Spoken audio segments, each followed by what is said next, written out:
Bismillahirrahmanirrahim. Our today's lecture is from chapter number 4, the cell. Students, today we will study Golgi complex or Golgi apparatus. First of all, how can you define Golgi complex? Golgi complex or Golgi apparatus is a membrane-bounded organelle which is sac-like. Golgi complex is sac-like membrane-bounded organelle. The second name of Golgi complex is Golgi apparatus. Discovery. Golgi complex or Golgi apparatus was discovered first by scientist Golgi in 1898. Occurrence. It is found in all eukaryotic cells and especially it is found in cytoplasm of all eukaryotic cells, and it is absent in prokaryotic cells. Students, I have taught you earlier that prokaryotes lack membrane-bounded organelles. And Golgi complex or Golgi apparatus is also a membrane-bounded organelle, so they lack membrane-bounded structure. That's why Golgi complex is absent in prokaryotic cell structure.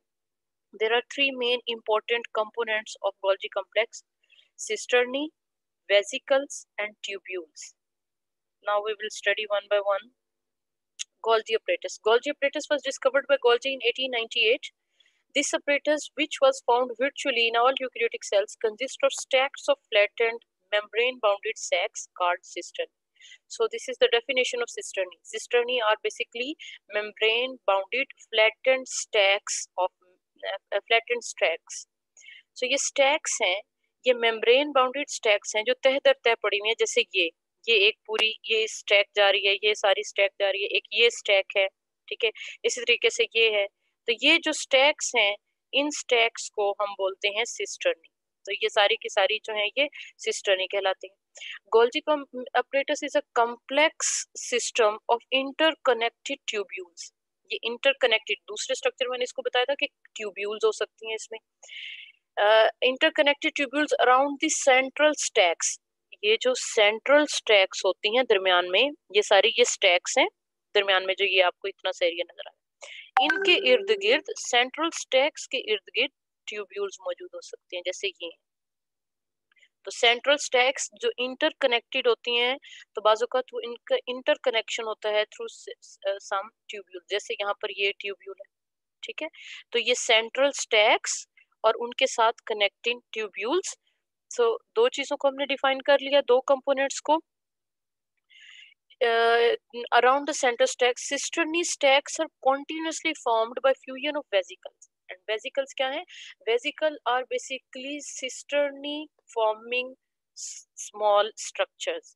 ये vesicles जो होती हैं, ये जैसे ये नजर आ रही हैं, ये छोटी छोटी आपको वेजिकल्स नजर आएंगी. इसमें जो वेजिकल्स बेसिकली आएंगी और ये आकर इसके साथ अटैच होती जाएंगी, ठीक है. इसके साथ अटैच हो जाएंगी और जैसे ही और ये आती कहाँ से है वेजिकल्स? ये ज्यादातर एंडोप्लाज्मिक रेटिकुलम से ही आती हैं. ये वेजिकल छोटी छोटी वेजिकल्स आते हैं और इसके साथ मेम्ब्रेन के साथ फ्यूज हो जाते हैं. जो ये आप सिस्टर्नी नजर आ रही है, इसके साथ जैसे ये एक फ्यूज हो गई है, फ्यूज हो जाएंगी तो इस सिस्टर्नी को यहाँ पे बनाती जाएंगी, ठीक है. ये सारी सिस्टर्नी इसी तरह की वेजिकल्स के जुड़ने से बनी है. तो इस तरीके से ये पहले फॉर एग्जांपल ये छोटी सी थी, फिर ये वेजिकल्स आई, कनेक्ट हुई और उनके कनेक्शन से इट बिकम्स लार्जर.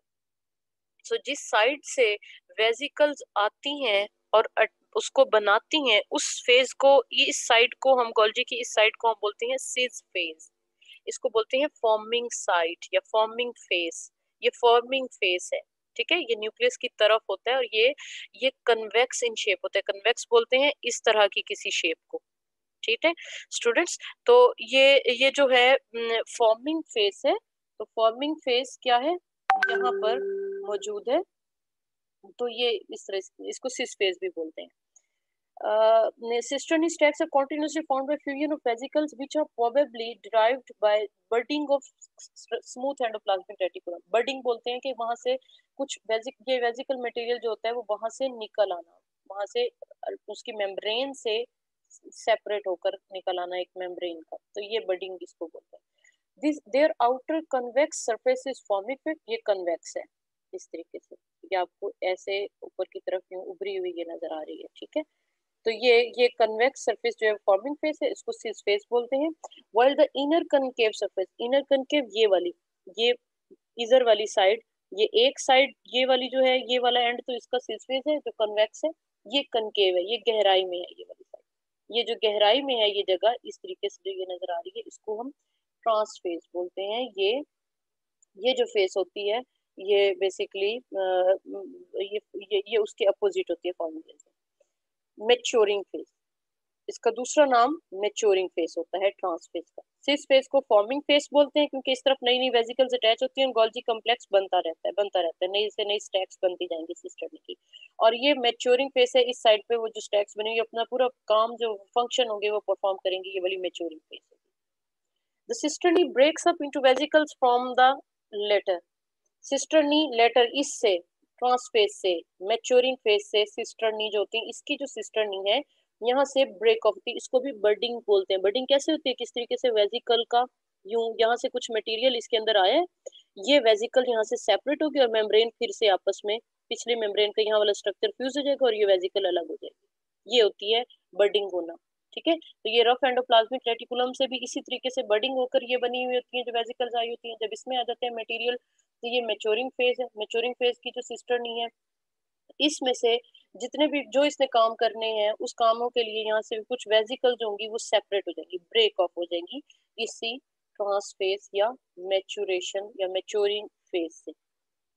ये आपको यहाँ पर इसका नजर आ रहा होगा स्ट्रक्चर, ये न्यूक्लियस है, न्यूक्लियर मेम्ब्रेन, उसके साथ ये एंडोप्लाज्मिक रेटिकुलम अटैच हुआ है। ये एंडोप्लाज्मिक रेटिकुलम रफ है क्योंकि इसके साथ ये ब्लू ब्लू कलर के राइबोसोम्स अटैच्ड हैं। एंडोप्लाज्मिक रेटिकुलम क्या होते हैं, जस्ट चैनल्स होते हैं जो न्यूक्लियस से बाजुकात सेल मेम्ब्रेन, जैसे ये सेल मेम्ब्रेन है, सेल मेम्ब्रेन तक ये चैनल जो होते हैं यहाँ तक कनेक्टेड होते हैं और समटाइम वहां तक नहीं होते, इससे कुछ पहले होते हैं। अब फॉर एग्जांपल ये रफ एंडोप्लाज्मिक रेटिकुलम है, इस रेटिकुलम से यहाँ से ये एक वेजिकल बर्ड ऑफ हुई है, यहाँ से बर्ड ऑफ हुई, इसके अंदर ये आपको नजर आ रहा है कुछ, फॉर एग्जांपल इसमें प्रोटीन्स है ब्लूइश कलर के, ये अब वेजिकल है, ये वेजिकल मूव करेगी, मूव करके इस साइड पर आकर इसके साथ फ्यूज होगी, ये नई वेजिकल फ्यूज करेगी जिससे यहाँ से नई स्टैक्स बनती जाएंगी। So this is forming phase which is facing towards the nucleus. So forming phase is also called as cis phase. It is convex and then these are numerous stacks. ये सारी stacks है, sister नहीं बोल रहे students. ये tubule होगी, जो tubule यहाँ से यहाँ तक इस सेंट्रल स्टैक्स के साथ कनेक्ट होती है। ठीक है, तो अब ये सिस्टर्नी है, वेजिकल्स हैं जो अटैच होती हैं, इसके अलावा ट्यूब्यूल्स होती हैं जो यहाँ से इस तरीके से, यहाँ से फॉर एग्जांपल एक ट्यूब्यूल कनेक्ट हो जाएगी इसके साथ। जो मैच्योरिंग फेस है, मैच्योरिंग फेस से वेजिकल्स निकलेंगी, इन वेजिकल्स के अंदर कुछ मटेरियल होगा, हो सकता है पैक्ड प्रोटीन्स हो, यहाँ से कुछ प्रोटीन्स आई रफ एंडोप्लाज्मिक रेटिकुलम में। वो प्रोटीन्स क्या थी, वो सिंपल कुछ भी सिंपलर कोई सी भी जो थी अमाइनो एसिड्स का की पॉलीपेप्टाइड्स थी। इन पॉलीपेप्टाइड्स को गोल्जी ऑपरेटर्स ने क्या किया, पैक कर दिया सिस्टर्नी में, जैसे ही आए तो इसने उसकी पैकिंग कर दी, पैकिंग करके उससे प्रॉपर एक जो प्रोटीन होती है वो बना ली। उसको बनाने के बाद इसने भेजना है, फॉर एग्जांपल सेल मेम्ब्रेन की तरफ भेजना है या बाहर सेल से बाहर भेजना है, तो ये क्या करेगा, ये उसके इर्द गिर्द एक वेजिकल बनाएगा और उस प्रोटीन को इस वेजिकल की फॉर्म में ट्रांसपोर्ट करेगा। ये वेजिकल अब जा रही है, अब ये जो वेजिकल होगी इसको ट्रांसपोर्ट वेजिकल इनको बोलते हैं। या ये फॉर एग्जांपल अगर ये सेक्रेटरी मटेरियल लेकर आ रही है तो ये सेक्रेटरी वेजिकल है। ठीक है, तो जो फॉर्मिंग फेज से वेजिकल जाती है वो सेक्रेटरी वेजिकल होती है। जो सिस फेज यानी कि जो basically forming phase maturing phase से जो जाती है वो सेक्रेटरी वेजिकल होती है, और जो फॉर्मिंग फेज की तरफ आ रही है वो ट्रांसपोर्ट वेजिकल है, जो मटेरियल्स को ट्रांसपोर्ट करके यहाँ तक ला रहे हैं। यहाँ पर आपको बुक में जो डायग्राम इसकी ड्रा की गई है इसमें क्लियरली आप देख सकते हैं कि न्यूक्लियस के साथ ये रफ एंडोप्लाज्मिक रेटिकुलम कनेक्टेड है। ठीक है, इस रफ एंडोप्लाज्मिक रेटिकुलम से एक ट्रांसपोर्ट वेजिकल निकली थ्रू बर्डिंग, बर्ड ऑफ हुई वेजिकल, इस वेजिकल के अंदर जितना भी मटेरियल है वो इसने इसको देना है, तो उसके साथ साथ इस वेजिकल की जो मेम्ब्रेन होगी वो इसके साथ बाउंड हो जाएगी और इसकी स्टैक्स की फॉर्मेशन में पार्टिसिपेट करेगी। So this is forming phase. उसके बाद स्टैक्स हो जाएंगी, stacks of cisternae, stacks of cisternae जो है वो आगे मूव करेंगी, ये काफी सारी स्टैक्स ऑफ सिस्टर्नी यहाँ पर पड़ी हुई है। उसके बाद ये वाली जो साइड है इसकी, ये नई से नई बनती रहेंगी वेजिकल्स आती रहेंगी, तो स्टैक्स जो है वो लार्जर बनती जाएंगी। और यहाँ से मटेरियल जिनको ट्रांसपोर्ट करना है उसके लिए यहाँ से ट्रांसपोर्ट वेसिकल्स निकले। इन्होंने जिस मटेरियल को जहाँ ट्रांसपोर्ट करना है, सेक्रेट करना है तो सेक्रेटरी वेसिकल, ट्रांसपोर्ट करना है तो ट्रांसपोर्ट वेसिकल, ये वेसिकल निकलेंगी। फॉर एग्जांपल ये प्लाज्मा मेम्ब्रेन है तो प्लाज्मा मेम्ब्रेन से बाहर निकलेंगे। ये फॉर एग्जांपल कुछ वेसिकल्स जो होंगी वो कहीं और जा रही हैं, मूव कर रही हैं। कुछ वेसिकल्स जो होती हैं एक और ऑर्गेनेली होती है लाइसोसोम, उसको बनाने के काम आती है। कुछ वेसिकल्स में कुछ और प्रोटीन्स या एंजाइम्स हो जाएंगे, कवर अप हो जाएंगे सेल के अंदर, साइटोप्लाज्म हो जाएंगे, वो लाइसोसोम्स बनेंगे। सो ये डिफरेंट टाइप्स की और वेसिकल्स होती हैं। This figure shows relationship of endoplasmic reticulum with Golgi apparatus। यानी आप कहेंगे कि गोल्जी apparatus फॉर्मेशन में एंडोप्लाज्मिक रेटिकुलम का हाथ है। Lysosome and plasma membrane, lysosome किससे बनता है? गोल्जी apparatus से बनता है। ठीक है, तो ये लाइसोसोम भी क्या है? एक सैक लाइक स्ट्रक्चर है, एक वेसिकल है जो मेम्ब्रेन बाउंडेड है और इसके अंदर कुछ एंजाइम्स होते हैं जो एंजाइम बेसिकली गोल्जी ने पैक किए हुए होते हैं। वो एंजाइम उनकी पॉलीपेप्टाइड चेन्स एंडोप्लाज्मिक रेटिकुलम से आती हैं गोल्जी में। गोल्जी उनकी पैकिंग करके उनसे प्रॉपर उनके जो उनके स्ट्रक्चर है उसमें बना देता है प्रॉपर एंजाइम्स में, और फिर उनके गिट मेम्ब्रेन बना के उनको जब रिलीज कर देगा साइटोप्लाज्म में तो ये लाइसोसोम बन गया। And plasma Golgi apparatus has two ends, forming phase and maturation phase. Blebs from tips of smooth endoplasmic reticulum fluid. Blebs क्या है? ये वेसिकल्स। ठीक है, ब्लेब्स उसकी टिप्स से smooth endoplasmic reticulum fuses with Golgi apparatus cisternae. तो ये जो यहाँ पर स्मूथ एंडोप्लाज्मिक रेटिकुलम जो होगा उसमें से ब्लेबिंग हुई होगी, वो मटेरियल जो होंगे वो फ्यूज हो जाएंगे Golgi apparatus cisternae at forming phase. There is secretory granules. ये जो ट्रांसपोर्ट जो सेक्रेटरी ग्रैन्यूल्स है, ट्रांसपोर्ट वेसिकल्स हम दोनों को बोल सकते हैं, लेकिन सेक्रेटरी ग्रैन्यूल हम जस्ट इसमें से जो गोल्जी में से जो वेसिकल्स निकलती हैं उनको हम बोलते हैं secretary vesicles, secretary granules. Secretory granules are pinched off at maturation phase. Pinch off मतलब burned off हुई है, remove हुई है यहाँ से at maturation phase of Golgi apparatus. The arrows shows the direction of the flow of protein products synthesized on ribosome. यहाँ ribosomes में protein product जितने भी सिंथेसाइज हुई भी होंगी वो ये एरो शो कर रहा है कि वो इस तरीके से ट्रांसपोर्ट हो जाए। These proteins are converted into glycoproteins and Golgi apparatus. This is a function of Golgi apparatus to convert glycoprotein to modify the proteins to make conjugated molecules such as glycoproteins, glycolipids. So Golgi apparatus is involved in such functions. So students, next क्या है? Functions of Golgi apparatus. Students, this is very important board question. Short question है ये, board का बहुत ही important short question आपने याद रखना है। First function is secretion. एक फंक्शन है उसका सिक्रीशन, जितने भी तरह की सिक्रीशन होती हैं उन सिक्रीशंस में इन्वॉल्व है, मतलब किसी भी तरह की कोई इंजाइम्स हैं उनको प्रोड्यूस, क्योंकि गोल्जी ने असल काम क्या करना होता है? चीज़ों की पैकिंग करनी होती है, चीज़ों की ट्रांसपोर्ट करनी होती है, जितनी भी पैक चीज़ें होंगी वो आगे से आगे उनको ट्रांसपोर्ट करेगा। तो गोल्जी apparatus इन्वॉल्व है सिक्रीशंस में। सिक्रीशंस के बाद इसका दूसरा फंक्शन क्या है? पैकिंग ऑफ सिक्रीशंस, सिक्रीशंस की पैकिंग करना। थर्ड फंक्शन है pancreas secretes enzyme for digestion. For example जो पैंक्रियाज है, पैंक्रियाज में से जितने भी डाइजेस्टिव एंजाइम सिक्रीट हुए होते हैं वो पैंक्रियाज की गोल्जी apparatus में से बेसिकली वो सिक्रीशन सिक्रीट हुई होती है। Modifications of proteins and lipids, modification proteins की कर देना, यानी प्रोटीन्स के साथ कार्बोहाइड्रेट्स अटैच करके ग्लाइकोप्रोटीन बना देना, लिपिड के साथ कार्बोहाइड्रेट को अटैच करके ग्लाइकोलिपिड्स बना देना। So it is involved in packing of different things, packing of proteins, in modification of proteins, formation of cell wall, cell wall synthesis में गोल्जी वेसिकल काम होती है। सेल वॉल का जिस वक्त अगर एक सेल डिवाइड हुआ है और एक नया सेल बना है, तो जब नया सेल बनता है तो गोल्जी वेसिकल सिक्रीट होती है और नए सेल की सेल वॉल की जो फॉर्मेशन है उसमें पार्टिसिपेट करती है। Formation of lysosome, primary lysosome formation में ये रोल प्ले करती है, वो अभी आपको नेक्स्ट में इसकी समझ आ जाएगी। लाइसोसोम्स क्या है? Lysosomes are isolated by de Duve, second organelle है ये, अब जो जिसको हम पढ़ रहे हैं। डिडूब था जिसने 1949 में साइंटिस्ट ने इसको डिस्कवर आइसोलेट किया। ये इसकी it is bounded by single membrane, एक मेम्ब्रेन ने इसको कवर किया होता है। लाइसोसोम्स क्या है? लाइसोसोम्स को हम स्टमक ऑफ द सेल भी बोलते हैं। लाइसोसोम एक ऐसी ऑर्गेनेली है मेम्ब्रेन बाउंडेड सैक्स है बेसिकली ये, जिनके अंदर प्रोटीन, जिसके अंदर बहुत सारे एंजाइम्स होते हैं जो डिफरेंट चीज़ों को डाइजेस्ट करने के लिए होते हैं। यानी इसमें प्रोटीन डाइजेस्टिंग एंजाइम्स भी होंगे, शुगर डाइजेस्टिंग एंजाइम्स भी होंगे, लिपिड डाइजेस्टिंग एंजाइम्स भी होंगे। यानी जितनी भी तरह की चीज़ें होती हैं किसी लिविंग सेल के अंदर, उन सब चीज़ों को मैक्सिमम चीज़ों की डाइजेशन के लिए एंजाइम्स होते हैं। तो there are several kinds of digesting enzymes in these organelles and these enzymes are covered by a single membrane, एक मेम्ब्रेन। अब ये बन के कहाँ से आते हैं? लाइसोसोम्स की टाइप्स होती हैं, प्राइमरी और सेकेंडरी। लाइसोसोम की असल सिंथेसिस कहाँ से होती है? गोल्जी ऑपरेटस से। गोल्जी ऑपरेटस में मुख्तलिफ किस्म की प्रोटीन्स की पैकिंग हो रही होती है। वही प्रोटीन जो होती हैं वो बहुत सारे एंजाइम की, सारे प्रोटीन ही नेचर है। जब पैकिंग होकर प्रॉपर एंजाइम बन जाते हैं तो वो सारे एंजाइम जो होते हैं, जब लाइसोसोम बनना होता है तो उन एंजाइम्स के गिर्द गोल्जी कॉम्प्लेक्स मेम्ब्रेन बना के एक वेसिकल के फॉर्म पे उसको साइटोप्लाज्म में रिमूव कर देते हैं, रिलीज कर देते हैं, तो वो लाइसोसोम हो जाती है। लाइसोसोम का मतलब क्या है? Lyso means splitting and soma means body, splitting bodies present in animal cell. याद रखना है, lysosomes are basically organelles of animal cells, not of plant cells, mostly in those which exhibit phagocytic activity.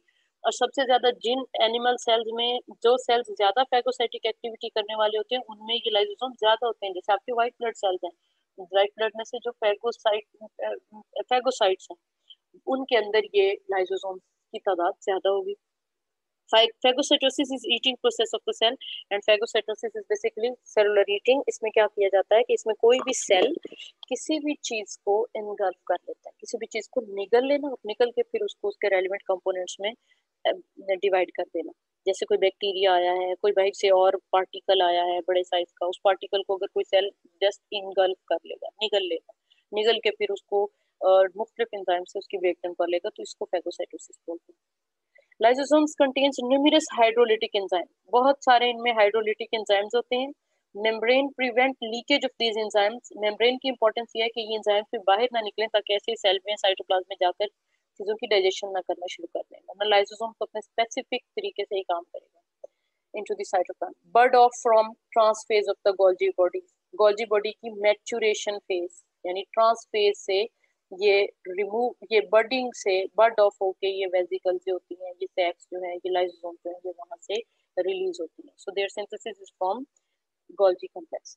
Enzymes in lysosome, lysosomes contain about 50 different enzymes such as acid phosphatases and other hydrolytic enzyme. और बहुत सारे hydrolytic enzymes हैं जैसे ग्लाइकोसिडेजेस हैं, proteases हैं, फॉस्फेटेजेस हैं, यानी different, यानी प्रोटीन्स को, शुगर्स को, लिपिड्स को, इन सब चीजों को की ब्रेक डाउन करने वाले एंजाइम्स होते हैं। Lysosomes are having acidic pH. There are two types of lysosomes, primary lysosomes and secondary lysosome। Primary lysosome वो लाइसोसोम होगा जो गोल्जी से डायरेक्टली बन के आ रहा है और उसके अंदर ढेर सारे एंजाइम्स हैं। Primary lysosome small sac like structures और small sac like vesicles enclosing enzymes formed from Golgi apparatus। ये एंजाइम जो हैं वो उसके अंदर मौजूद होते हैं, उसकी गिर्द मेम्ब्रेन होती है और ये प्राइमरी लाइसोसोम गोल्जी apparatus से बन के आता है। Secondary lysosome, primary lysosomes fuse with food और फॉरेन पार्टिकल। अगर प्राइमरी लाइसोसोम किसी फूड पार्टिकल के साथ, क्योंकि लाइसोसोम का फंक्शन है किसी भी चीज की डाइजेशन करना, फॉर एग्जांपल कोई फूड पार्टिकल है, अगर प्राइमरी लाइसोसोम उस फूड पार्टिकल के साथ, फूड वैक्यूल के साथ फ्यूज हो जाए, या कोई बैक्टीरिया बाहर से उस बैक्टीरिया को इनगल्फ कर ले, उसके साथ फ्यूज हो जाए, तो ये फिर वो सेकेंडरी लाइसोसोम बन जाएगा। जब प्राइमरी लाइसोसोम ने किसी फूड वैक्यूल के साथ फ्यूज कर लिया, किसी बैक्टीरिया के साथ फ्यूज कर लिया, तो वो अब सेकेंडरी लाइसोसोम बन जाएगा। ये form by fusion of primary lysosome with phagosome. Phagosome क्या होता है? फेगोसिटिक वैक्यूल ही होता है कि जिसके अंदर किसी भी मटेरियल को, जिस मटेरियल को भी इनगल्फ करना है, उसके गिर्द अगर कोई वैक्यूल बना दे, कोई मेम्ब्रेन बना दे, तो वो फेगोसोम बन जाते हैं। तो उस फेगोसोम के साथ ये फ्यूज होकर भी प्राइमरी लाइसोसोम अगर फ्यूज हो जाएगा तो फिर भी वो सेकेंडरी लाइसोसोम बन जाएगा। ये है फॉर एग्जांपल लाइसोसोम, खोलकर इसको देखें तो ये एक सिंगल मेम्ब्रेन है इसके इर्द गिर्द, इसके अंदर ये ढेर सारे एंजाइम्स हैं, ठीक है, और ये बना किससे है? गोल्जी apparatus से। Functions of lysosome, students carefully इन सब फंक्शंस को अच्छे तरीके से आप लोग नोट डाउन कर लें। ये सारे फंक्शंस आपने करने हैं, एटलीस्ट 5 फंक्शंस आप लोगों ने, या 4 फंक्शंस आपने राइट करने होते हैं शॉर्ट या लॉन्ग क्वेश्चन के पॉइंट ऑफ व्यू से। First function is phagocytosis. Phagocytosis is to engulf food or foreign particles। उसमें इन्वॉल्व है। ऑटोफेगी, ऑटोफेगी होती है self eating process. Self eating process like eating old and worn out mitochondria और red blood cell.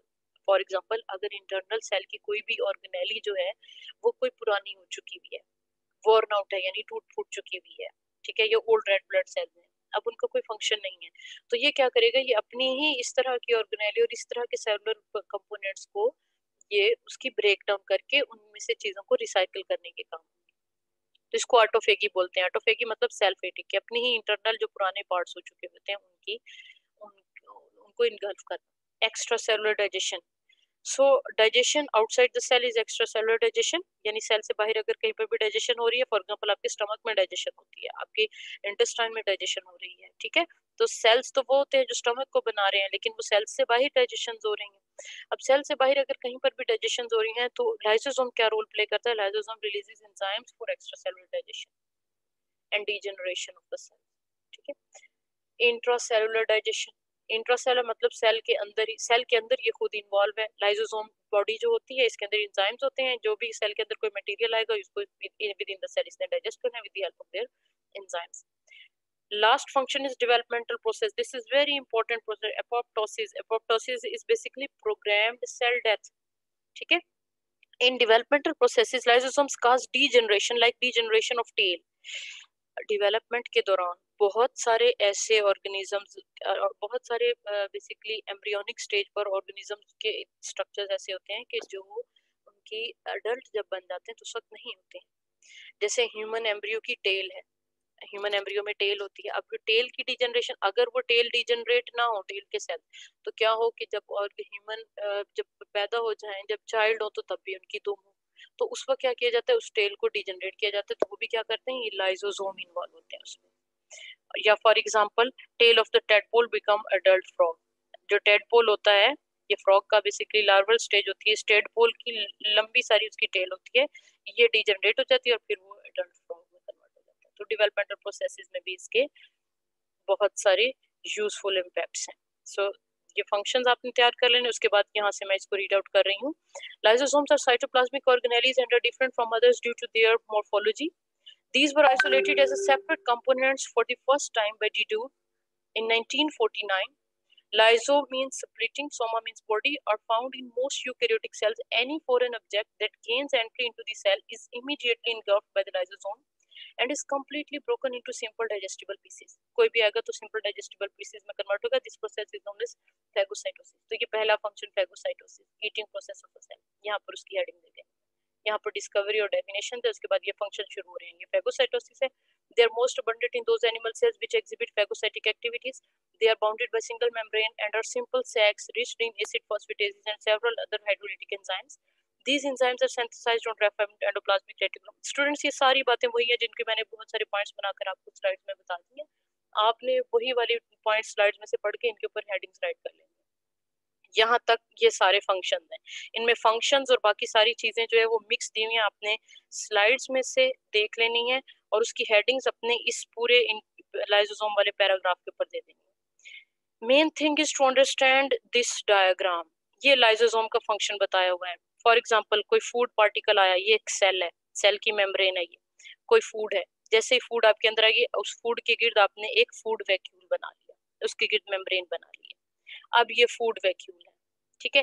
अब ये food vacuole जो ये यहाँ पर आपके पास मुझे ये मूव करेगा, ये आपके पास क्या है, rough endoplasmic reticulum. Rough endoplasmic reticulum से बहुत सारे एंजाइम जो थे, प्रोटीन जो थी, ट्रांसपोर्ट वेसिकल्स की फॉर्म में वो यहाँ पे ट्रांसपोर्ट होकर आई, containing active hydrolytic enzymes. Rough endoplasmic reticulum ने बहुत सारे एंजाइम जो थे उनके मेम्ब्रेन बना के उसको एक वेसिकल की फॉर्म में, ट्रांसपोर्ट वेसिकल से इसकी गोल्जी की तरफ भेजा, गोल्जी की फॉर्मिंग फेज की तरफ आई। अब गोल्जी में ये मटेरियल्स आ गए हैं, अब गोल्जी क्या करेगी, इनकी पैकिंग करके इनके प्रॉपर एंजाइम्स बनाएगा। प्रॉपर एंजाइम जैसे ही बने तो गोल्जी ने उसको मेम्ब्रेन की फॉर्म में अपनी मैचुरेशन फेज से रिलीज किया और ये लाइसोसोम, अब इस लाइसोसोम में ढेर सारे एंजाइम्स हैं। अब ये लाइसोसोम प्राइमरी लाइसोसोम है, बुक पर राइट कर लीजिएगा इसके साथ, इसके नाम के साथ यहाँ पर लिख ले प्राइमरी लाइसोसोम। अब ये प्राइमरी लाइसोसोम पड़ा है, अगर बाहर से कोई फूड आएगी और उसके गिर्द फूड वैक्यूल बन गया तो primary lysosome will fuse with food vacuole. अब जब प्राइमरी लाइसोसोम फूड वैक्यूल के साथ फ्यूज हो जाएगा, अब इसको हम सेकेंडरी लाइसोसोम कहते हैं। ठीक है। तो सेकेंडरी लाइसोसोम क्या होता है कि if primary lysosome fuses with food particle और एनी फॉरेन पार्टिकल, ये कोई भी यहाँ पे फूड के अलावा हो सकता है, ये कोई बैक्टीरिया होता, कोई वायरस होता, कोई और पार्टिकल होता, ठीक है। तो ये किसी भी फूड वैक्यूल के साथ या किसी फॉरेन पार्टिकल के साथ जब प्राइमरी लाइसोसोम फ्यूज हो जाता है तो उसको हम सेकेंडरी लाइसोसोम बोल देते हैं। ये आपका लाइसोसोम जो है अभी इस तरीके से बड़े साइज का हो गया क्योंकि फ्यूज हो गए। अब इसने क्या करना है, इसने अपने एंजाइम से इस फूड मटेरियल की डाइजेशन शुरू कर देनी है, डाइजेशन हो जाएगी, तो ये फंक्शन इसका परफॉर्म हो जाएगा। यह और क्या हो सकता है, लाइसोसोम इनगल्फिंग, या ये प्राइमरी लाइसोसोम इसके साथ फ्यूज हो सकता है, किसके साथ, ये एक वेजिकल के साथ फ्यूज हुआ हुआ है। वो वेजिकल कहाँ से, यहाँ से आई है, कोई भी आपको पुराना माइटोकॉन्ड्रिया था या रेड ब्लड सेल्स थे, उन रेड ब्लड सेल्स के साथ एक वेजिकल बन जाएगी ताकि वो आप उसको रिसाइकल कर सके, आप उसकी डाइजेशन कर सके, वो यूजफुल नहीं रहा, उसके साथ ये लाइसोसोम फ्यूज हो जाएगा उस वेजिकल के साथ, तो ये भी अब सेकेंडरी वेजिकल बन जाएगा, सेकेंडरी लाइसोसोम कहलाएगा, ठीक है। यानी ये जिसके साथ फ्यूज हुआ है ये आटोफेगोसोम है। ये जो है ये एक फेगोसोम है, फूड वैक्यूल को फेगोसोम भी बोलेंगे, यानी फेगोसिटिक वैक्यूल। ये अपने ही ऑर्गेनेलीज को रख की फ्यूजन करवाने वाला, कि उसकी ब्रेकडाउन करवाने वाला कोई फेगोसोम है, आटोफेगोसोम है। तो लाइसोसोम जब उसके साथ अपनी ही माइटोकॉन्ड्रिया जो पुराना हो चुका हुआ है, खराब हो चुका हुआ है, या रेड ब्लड सेल्स पुराने हो चुके हुए हैं, उनकी डाइजेशन करने के लिए उसके साथ अगर फ्यूज हो जाएगा तो ये secondary lysosome. Lysosome protects the cell from invading organisms. Function क्या है, प्रोटेक्ट करना। कोई भी ऑर्गेनिज्म अगर बाहर से अटैक कर रहा है तो उसको इनगल्फ कर लेना, और एनी फॉरेन ऑब्जेक्ट, फूड अगर कोई है तो उसको इनगल्फ करना। Which are engulfed in the cell as phagocytic vacuole, उनको एक ये फैगोसिटिक वैक्यूल है, फूड वैक्यूल या फैगोसिटिक वैक्यूल के फॉर्म में इनगल्फ कर लिया जाता है।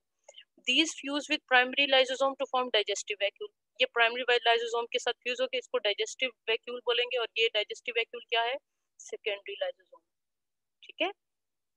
क्योंकि ये डाइजेशन हो रही है इसमें, इसीलिए इसको डाइजेस्टिव वैक्यूल भी बोल देते हैं। ये secondary lysosome in which various lysosomal enzymes digest various components of the vacuole, sometimes under abnormal circumstances such as starvation, यानी जब आपको बहुत ही ज्यादा आपने देर तक कुछ भी नहीं खाया हुआ तो उस वक्त क्या होगा, और as a normal physiological process, या कुछ आपके अंदर कोई नॉर्मल फिजियोलॉजिकल प्रोसेस चल रहे हैं, the part of the cell are engulfed by primary lysosomes. अगर आपने बहुत टाइम तक कुछ भी नहीं खाया तो आपके अपने सेल्स के पार्ट्स जो हैं वो खुद ही डाइजेस्ट होने लग जाएंगे, या नॉर्मली अगर कोई सेल्स के पार्ट्स पुराने हो चुके हुए हैं, खराब हो चुके हुए हैं, तो वो क्या करेंगे, लाइसोसोम उन सेल्स के पार्ट्स को यानी उन ऑर्गेनेलिस को डाइजेस्ट करना शुरू कर देगा to generate energy. The lysosomes which eat parts of their own cells are known as autophagosomes. जो लाइसोसोम्स अपने ही पार्ट्स को डाइजेस्ट करते हैं उनको आटोफेगोसोम बोलते हैं, जैसे ये वाला। The digestive vacuoles and autophagosome, digestive vacuole ये या आटोफेगोसोम, इन दोनों को हम सेकेंडरी लाइसोसोम्स बोलते हैं, are also known as secondary lysosome. So students, next क्या है, lysosomal storage diseases.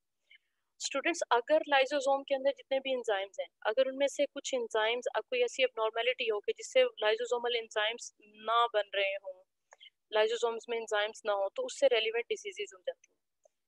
Mutation in genes responsible for making lysosomal enzymes. For example, two diseases are discussed over here: glycogenosis type 2 and Tay-Sachs disease. Glycogenosis type 2 is basically due to the absence or deficiency of an enzyme which degrades glycogen or converts glycogen into glucose, and the name of the enzyme is alpha glycosidase enzyme. Glycogenosis type 2 disease में क्या होता है, glycogen की breakdown करने वाला enzyme alpha ग्लाइकोसिडेज missing होता है, ये नहीं होता, कोई म्यूटेशन ऐसी होती है जिसकी वजह से एंजाइम नहीं बनता, तो लाइसोसोम में एंजाइम नहीं होता, नतीजतन क्या होगा कि ग्लाइकोजन की ब्रेकडाउन नहीं होगी। जब ग्लाइकोजन की ब्रेकडाउन नहीं होगी तो ग्लाइकोजन बॉडी के अंदर इकट्ठी होना शुरू हो जाएगी, बॉडी में भी, कहाँ पर, लिवर और मसल्स में। In this disease liver and muscles are filled with glycogen due to the absence or deficiency of glycosidase enzyme, and this enzyme is responsible for breakdown of glycogen into glucose. The second disease is Tay-Sachs disease.